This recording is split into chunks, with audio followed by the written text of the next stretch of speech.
برطانیہ، امریکہ یہ ممالک تھے، دوسری طرف جرمنی، ٹرکی، ہنگری، آسٹریا یہ ممالک تھے۔ تو ان کے درمیان جب مقابلہ ہوا 1914 میں جنگ عظیم اول شروع ہوئی اور یہ 1918 تک جاری رہی، تو ٹرکی جرمنی کے ساتھ مل کر امریکہ کے خلاف لڑا، فرانس کے خلاف لڑا، برطانیہ کے خلاف لڑا، روس کے خلاف لڑا۔ اس دوران جو مکہ مدینہ پر خلافت کا یا سلطنت عثمانیہ کا متعین کردہ حکمران تھا شریف مکہ، وہ اس نے بغاوت کر دی، اور اس بغاوت کو کچلنے کے لیے فخری پاشا کو بھیجا گیا، جس نے 1916 میں آ کر مدینہ منورہ میں اپنی گورنری قائم کی، اور یہ 1916 سے لے کر 1919 کا دور جو تھا مدینہ منورہ کے مسلمانوں پر مشکل ترین دور تھا۔ خلافت عثمانیہ، سلطنت عثمانیہ کا فوجی کمانڈر فخری پاشا مدینہ کے مسلمانوں پر ظلم ڈھا رہا تھا، کنوؤں پر فوج کا قبضہ تھا، غلے پر فوج کا قبضہ تھا، خلافت کی فوج، ترک فوج کا قبضہ تھا،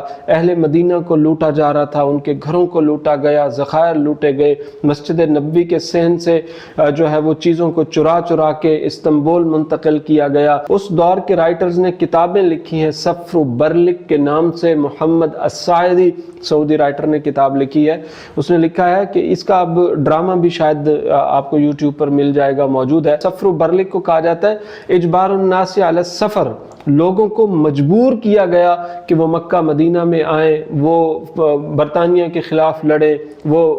جو ہے شریف مکہ کے خلاف لڑیں۔ تو یہ ایک بہت بڑی تاریخ ہے۔ خلافت عثمانیہ نے 600 سال یہ خلافت قائم رہی، مسلمانوں کے ممالک، مصر پر قبضہ، لبنان پر قبضہ، سعودی عرب پر قبضہ، فلسطین پر قبضہ، اور کئی مسلمان ممالک جو ہیں وہ اپنے زیر نگین لے آئے اور اپنی سلطنت کو قائم کیا۔ اور فخری پاشا نے 1916 سے لے کر 1919 تک جو اہل مدینہ پر مظالم کیے، جو ان کے عزت و ناموس کے ساتھ کھیلا گیا، جو ان کے مال و دولت کو لوٹا گیا، جو ان کے گھر برباد کیے گئے، غلہ اناج پر قبضہ کیا گیا، خزانے اور ذخائر لوٹے گئے، کنوؤں پر قبضہ کیا گیا، مسجد نبوی کے صحن کو عسکری کیمپ بنا دیا گیا، اور فخری پاشا عربوں سے بدلے لے رہا تھا، نفرت کر رہا تھا، ان کو مار رہا تھا، بچے اور عورتیں اغوا کر رہا تھا، نوجوانوں کو قتل کر رہا تھا۔ یہ پوری تاریخ بھری پڑی ہے۔ خلافت عثمانیہ کے دور میں جو کچھ ہوا مسلمانوں کے ساتھ، اور جو کچھ ہوا اہل مدینہ کے ساتھ، جو کچھ ہوا اہل حجاز کے ساتھ، اہل عرب کے ساتھ،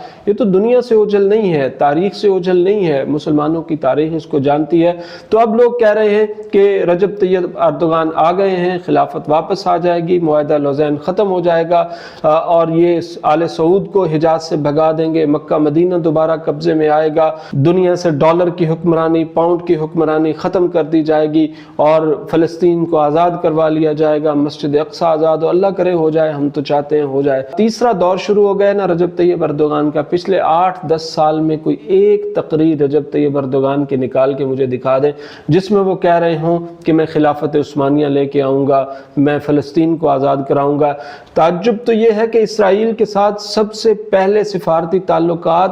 ترکی نے قائم کیے ہیں، سب سے پہلے اسرائیل کو تسلیم ترکی نے کیا ہے، اور ابھی 1-2 سال پہلے اسرائیل کے صدر کا استقبال کیا رجب طیب اردوغان نے انقرہ کے اندر، اور انقرہ کی پارلیمنٹ، ترکی کی پارلیمنٹ سے خطاب کیا اسرائیل کے وزیر اعظم نے۔ تو تعلقات تو سفارتی ہیں، تعلقات تو تجارتی ہیں، اور بڑا اچھا ان کا ریلیشن ہے انڈیا کے ساتھ بھی، ٹرکی کے ساتھ بھی، بشار الاسد کے ساتھ بھی، روس کے ساتھ بھی، امریکہ کے ساتھ بھی، اور یہ یوٹیوبر بیٹھ کر کہانیاں سناتے ہیں جناب خلافت عثمانیہ آ جائے گی، آل سعود گرفتار ہو جائیں گے، اور بشار الاسد کو تہ و تہ کر دیں گے، اور اس کے ساتھ ساتھ اسرائیل کو ختم کر دیں گے، اور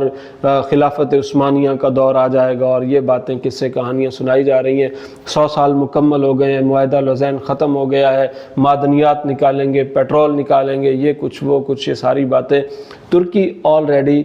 جو ہے وہ تیل امپورٹ بھی کر رہا ہے، ایکسپورٹ بھی کر رہا ہے، وہ زمین سے ذخائر بھی نکال رہا ہے۔ اس پر ڈاکٹر فرقان حمید جو عرصے سے ترکی میں مقیم ہے، ان کا بڑا شاندار آرٹیکل موجود ہے، آپ وہ جا کر سرچ کر کے پڑھیں، معاہدہ لوزین کے حوالے سے ڈاکٹر فرقان حمید کا جو آرٹیکل ہے۔ حقیقت کی دنیا کچھ اور ہے، کس سے کہانیاں کچھ اور ہیں۔ ٹھیک ہے، رجب طیب اردوغان جیت گئے ہیں، مسلمان ہیں، تلاوت کرتے ہیں، نمازیں پڑھتے ہیں، حجاب سے پابندی ختم کی ہے، قرآن پاک کو عام کر رہے ہیں، تلاوتیں کر رہے ہیں، اچھا قرآن پڑھتے ہیں، اچھے حکمران کے طور پر ہم ان کی تحسین کرتے ہیں، لیکن یہ حقیقت ہے کہ خلافت عثمانیہ سے ان کا کوئی تعلق نہیں ہے۔ ہے خلافت یا سلطنت عثمانیہ نے مسلمانوں پر بڑے مظالم ڈھائے، اہل مدینہ پر مظالم ڈھائے، اہل عرب پر مظالم ڈھائے، اہل حجاز پر مظالم ڈھائے، مسلمانوں کی خدمت کم کی،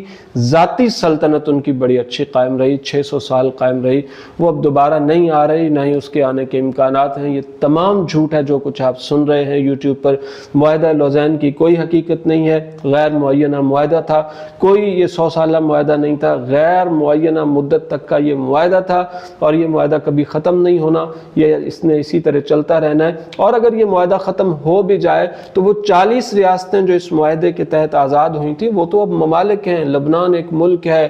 سعودی عرب ایک ملک ہے، اور اس کے ساتھ ساتھ فلسطین ایک سٹیٹ ہے، تمام ممالک اب موجود ہیں، آزاد خود مختار ہیں، ان کی فوجیں ہیں، ان کی تجارتیں ہیں، ان کے معاملات ہیں۔ تو اب وہ معاہدہ ختم ہوگا تو کیا یہ سارے واپس آ جائیں گے؟ یہ سب باتیں ہیں، یہ جھوٹ فراڈ کی چیزیں ہیں اور پھیلائی جا رہی ہیں اور لوگ سن رہے ہیں اور ویوز حاصل کر رہے ہیں، اور